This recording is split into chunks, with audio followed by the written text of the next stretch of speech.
¿Qué es un gas? Un gas es un estado de presentación de la materia, es decir, cómo se manifiesta una sustancia, caracterizado porque las interacciones entre las entidades son muy débiles. En este caso, definiremos entidades como átomos o moléculas para los gases. Y para estados más exóticos semejantes a los gases como son los plasmas, también podemos estar hablando que las entidades sean iones cargados. Sin embargo, para la materia ordinaria que trabajamos en el curso de química, las entidades son simplemente átomos o moléculas. En ese orden de ideas, si comparamos a los gases con los otros tres estados estándar de la materia, nos daremos cuenta que sus interacciones, al ser muy débiles o nulas, les permiten a las entidades o partículas moverse libremente por todo el volumen. Por el contrario, para el estado sólido, eso no es tan sencillo, ya que las interacciones son muy fuertes. Por lo tanto, las partículas tienden a moverse en grupo al mismo tiempo. Por el contrario, para el estado líquido vamos a tener interacciones no tan fuertes como en el estado sólido, pero siguen siendo importantes. El modelo macroscópico que más podemos emplear para esto es el de un resorte. Así pues, cuando una partícula se mueve, va a atraer a otra con cierto retardo, haciendo que la entidad siga moviéndose con cierta unidad. Por el contrario, los gases, al tener interacciones débiles o en el gas ideal nulas, las partículas se van a mover de manera independiente. Propiedades de los gases. Las propiedades de los gases son cualquier característica o atributo específico que puede medirse o cuantificarse en relación a un gas. Recuerde que en este apartado normalmente distinguimos entre propiedades cualitativas y cuantitativas. Sin embargo, la distinción de esto es relativa, pues depende de la disponibilidad de un instrumento de medida.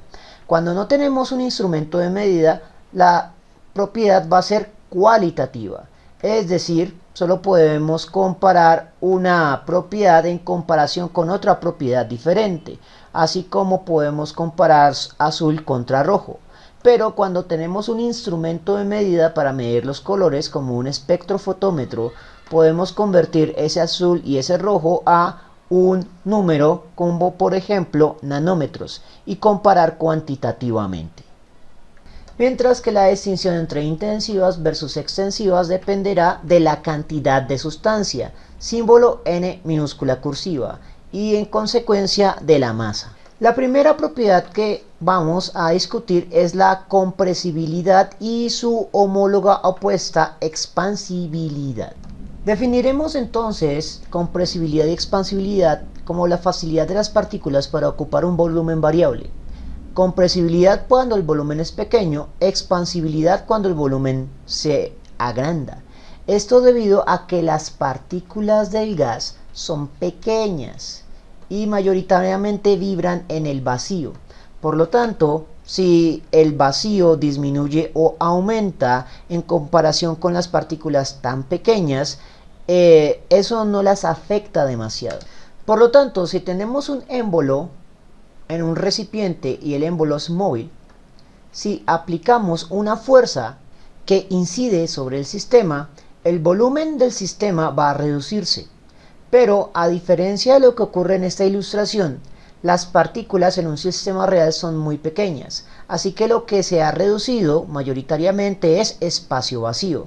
Las partículas van a golpear más frecuentemente las paredes del contenedor y del émbolo, pero de todas maneras van a tener cierta libertad de movimiento. Tenga en cuenta que si la fuerza incidente aumenta infinitamente, el espacio de vibración va a disminuir infinitamente. Esto puede ocurrir únicamente para el gas ideal. En los gases reales hay un punto de quiebre en el que la fuerza incidente es tan grande que el gas va a cambiar de estado a líquido, únicamente por la aplicación de una fuerza muy grande. La siguiente propiedad a discutir es el volumen, que es el espacio que ocupa un gas, y dicho espacio va a depender de la geometría del contenedor. Esto debido a la propiedad de expansibilidad de un gas, el gas va a tener la misma forma interna del contenedor. Por lo tanto, el volumen del gas es automáticamente igual al volumen del contenedor, por definición. Y de esa definición entonces emerge la pregunta: ¿cómo vamos a medir el volumen de un contenedor? Los contenedores pueden tener diferentes formas. siendo estas como el cubo, que puede ser un cubo perfecto de lados iguales o un cubo con lados desiguales, la esfera, la pirámide, el cono y el cilindro. Y cada una de esas formas estándar tiene una ecuación para un volumen estándar determinado por las leyes de la geometría. Entonces, como mencionamos anteriormente, del cubo vamos a tener que mencionar tres ecuaciones diferentes, debido a que podemos tener lados iguales, base por altura, o lados desiguales. Entonces, primero discutamos la ecuación de lados iguales. Si los lados son iguales, entonces definiré que el volumen del contenedor, que de aquí en adelante voy a definir como volumen de CNT, va a ser igual a X, que representa cada lado elevado al cubo, que representa los tres lados del cubo. La siguiente ecuación, base por altura. La base se va a definir como un área y la altura va a definirse con la letra H.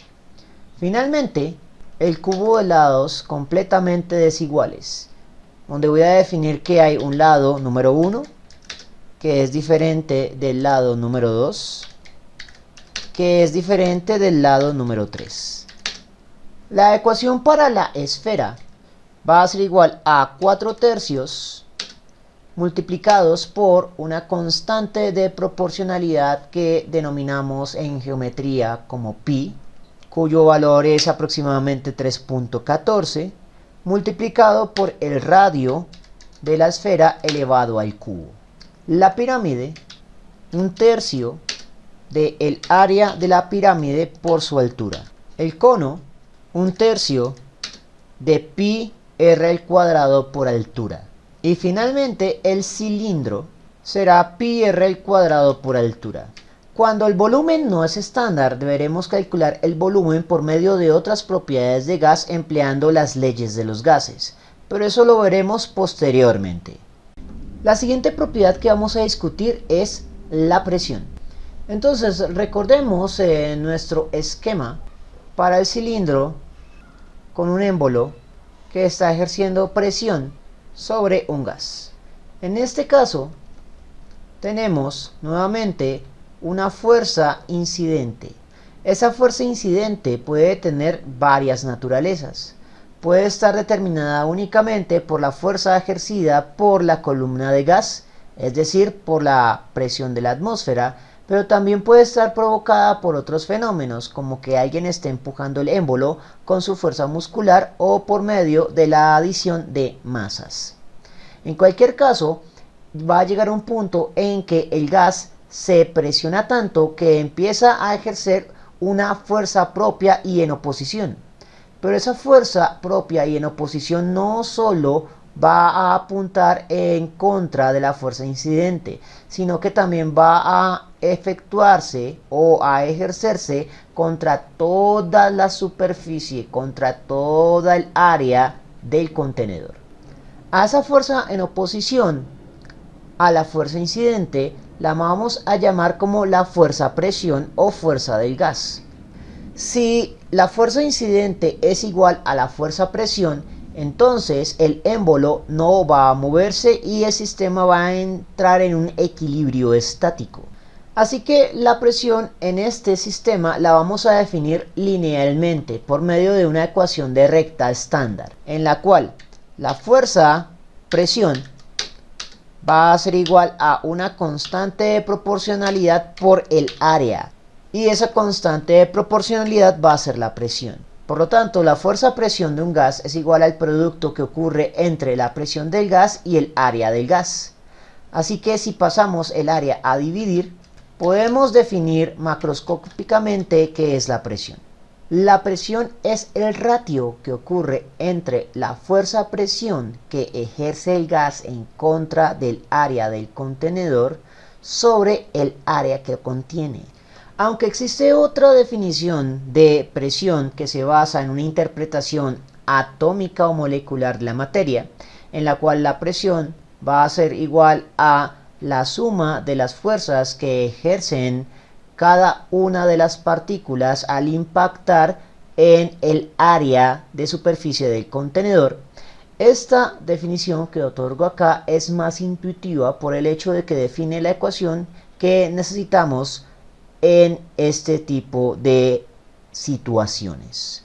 Y sobre todo porque de esta ecuación es de la cual se desprende demostraciones clave como la del barómetro y el manómetro. Las unidades de presión son muy variadas, pero vamos a discutir en específico la unidad del sistema internacional, que es el pascal.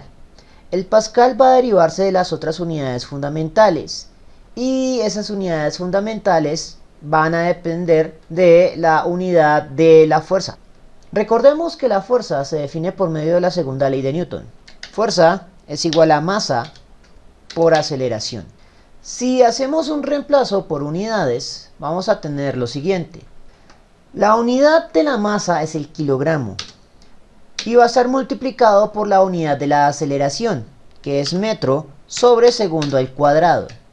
Y esto es la definición del Newton, que es la unidad que define a fuerza. Por lo tanto, aquí tenemos la representación de la segunda ley de Newton en términos de la ecuación y la representación de la segunda ley de Newton en términos de unidades, que nos da la definición del Newton, fuerza, en unidades de kilogramo metro sobre segundo al cuadrado. Ahora, ¿cuáles van a ser las unidades de una presión? Pues simplemente tomamos la definición de presión. Reemplazamos fuerza-presión por lo que vale en términos de sus unidades. Kilogramo multiplicando a metro sobre segundo al cuadrado, pero debemos reemplazar las unidades de área, y el área se define en términos de metros cuadrados. Si cancelamos metro que multiplica con uno de los dos metros que divide, obtenemos kilogramo sobre metro segundo al cuadrado, y eso va a ser la definición del pascal. Sin embargo, aunque el pascal es la unidad del sistema internacional para medir la presión, la unidad más práctica para medir la presión generalmente es la atmósfera. Por lo tanto, debemos considerar una igualdad entre las diferentes unidades de presión que deberemos memorizarnos o tener a la mano constantemente. Atmósfera va a ser igual a 1.013 bares, igual a 14.646 psi, igual a 101.325 pascales, igual a 760 torricellis, igual a 760 milímetros de mercurio. Adicionalmente, recuerde que pascal se puede reemplazar por kilogramo sobre metro segundo al cuadrado, y también se puede reemplazar por newton sobre metro al cuadrado, que serían las unidades derivadas de la definición de presión en esta ecuación. Entonces, estas igualdades deben tenerse en cuenta constantemente. Por lo tanto, se recomienda tenerlas anotadas y a la mano para poder hacer conversiones entre unidades. La siguiente propiedad que vamos a discutir es la temperatura, que aunque es fácil de intuir porque todos nos hemos quemado, es difícil de definir a menos que empleemos el argumento molecular. Así que vamos a emplear dicho argumento rápidamente. Es una medida de la energía cinética de las partículas que se encuentran restringidas en un contenedor. A mayor energía cinética, mayor vibración, y por ende mayor temperatura medible. A lo largo de la historia de la química y la física se han desarrollado más de 9 escalas para medir la temperatura, pues aunque fabricar un termómetro es relativamente intuitivo, el modo en que ese termómetro se calibra para hacer las comparaciones cuantitativas es muy variable. Pero en este curso nos vamos a enfocar únicamente en dos: la escala Celsius y la escala Kelvin. En la escala Celsius, la calibración se realiza por medio del punto de fusión y ebullición del agua pura a nivel del mar. De allí es de donde salen los puntos 0 grados Celsius para la temperatura de fusión y 100 grados Celsius para la temperatura de ebullición. Celsius simplemente puso 0 a la de fusión, 100 a la de ebullición y dividió entre 100 partes los dos puntos de la escala. La segunda escala que es relevante en ciencias es la temperatura en Kelvin, la cual está calibrada por medio de cero absoluto. ¿Y qué es el cero absoluto? Resulta que si hacemos una escala de presión contra temperatura de un gas y disminuimos su temperatura, la presión también disminuye.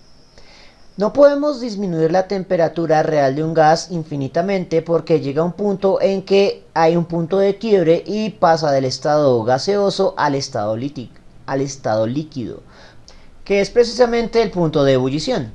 Solo que la ebullición de un gas es muy diferente a la ebullición del agua, pues los gases ebullen a temperaturas inferiores a las cuales el agua está a 0 grados Celsius.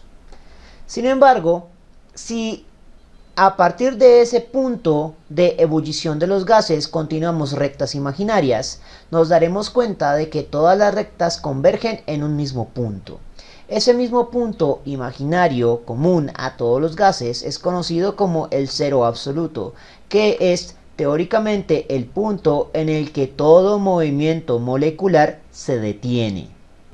El valor medido para el cero absoluto es de menos 273.15 grados Celsius. Y eso va a ser lo que nos va a permitir hacer las conversiones entre las unidades de temperatura. Existen diferentes algoritmos para hacer las conversiones, pero vamos a hacer un algoritmo muy sencillo. Para la conversión de Kelvin a grados Celsius, lo que debemos hacer es restar 273.15 y el resultado se expresa en grados Celsius. Para la conversión que va de grados Celsius a Kelvin, lo que vamos a hacer es sumar 273.15 y expresar el resultado en Kelvin. La última de las propiedades que discutiremos esta semana es la cantidad de gas. Y es una propiedad que ya hemos definido anteriormente, solo que para cualquier sustancia. Básicamente vamos a decir que la cantidad de gas es igual a la cantidad de sustancia. Símbolo N minúscula cursiva. Bajo este orden de ideas es conveniente recordar tres conceptos clave. El primero, mol equivale a un número de Avogadro de entidades, que pueden ser átomos, moléculas, iones, patinetas, personas, cualquier cosa que se pueda contar. Y las variables contables son adimensionales. Por lo tanto, el número de Avogadro se expresa en unidades de 1 sobre mol. Número 2. Cantidad de sustancia está vinculada con la masa por medio de la primera definición de masa molar. Masa molar es el ratio o cociente entre la masa y la cantidad de una sustancia. Y número 3. La masa molar de una sustancia pura dependerá de la fórmula molecular de dicha sustancia pura. Por lo tanto, debemos tener en cuenta que la masa molar de una sustancia pura va a ser igual a la suma ponderada desde el elemento número 1 al multiplicar la masa relativa de ese elemento que sale de la tabla periódica por el subíndice de dicho elemento que sale de la fórmula molecular, multiplicado todo por la constante de masa molar que da las unidades. Gramos sobre mol. Esto porque el subíndice es un número de entidades y la masa relativa que sale de la tabla periódica también es una magnitud sin unidades. Y recuerde que en la tabla periódica no la va a encontrar como masa relativa, que sería el nombre que debería tener actualmente, sino que la va a encontrar con su nombre antiguo, que es peso atómico o masa atómica. Bien, eso fue todo por el momento. No olvide revisar los siguientes videos para hacer los ejercicios de lápiz y papel que involucran las conversiones entre unidades de las propiedades importantes como presión, volumen y temperatura, así como los cálculos de masa molar que ya hemos hecho en capítulos anteriores del curso, pero que aquí siguen siendo importantes. Y nos vemos en una próxima oportunidad.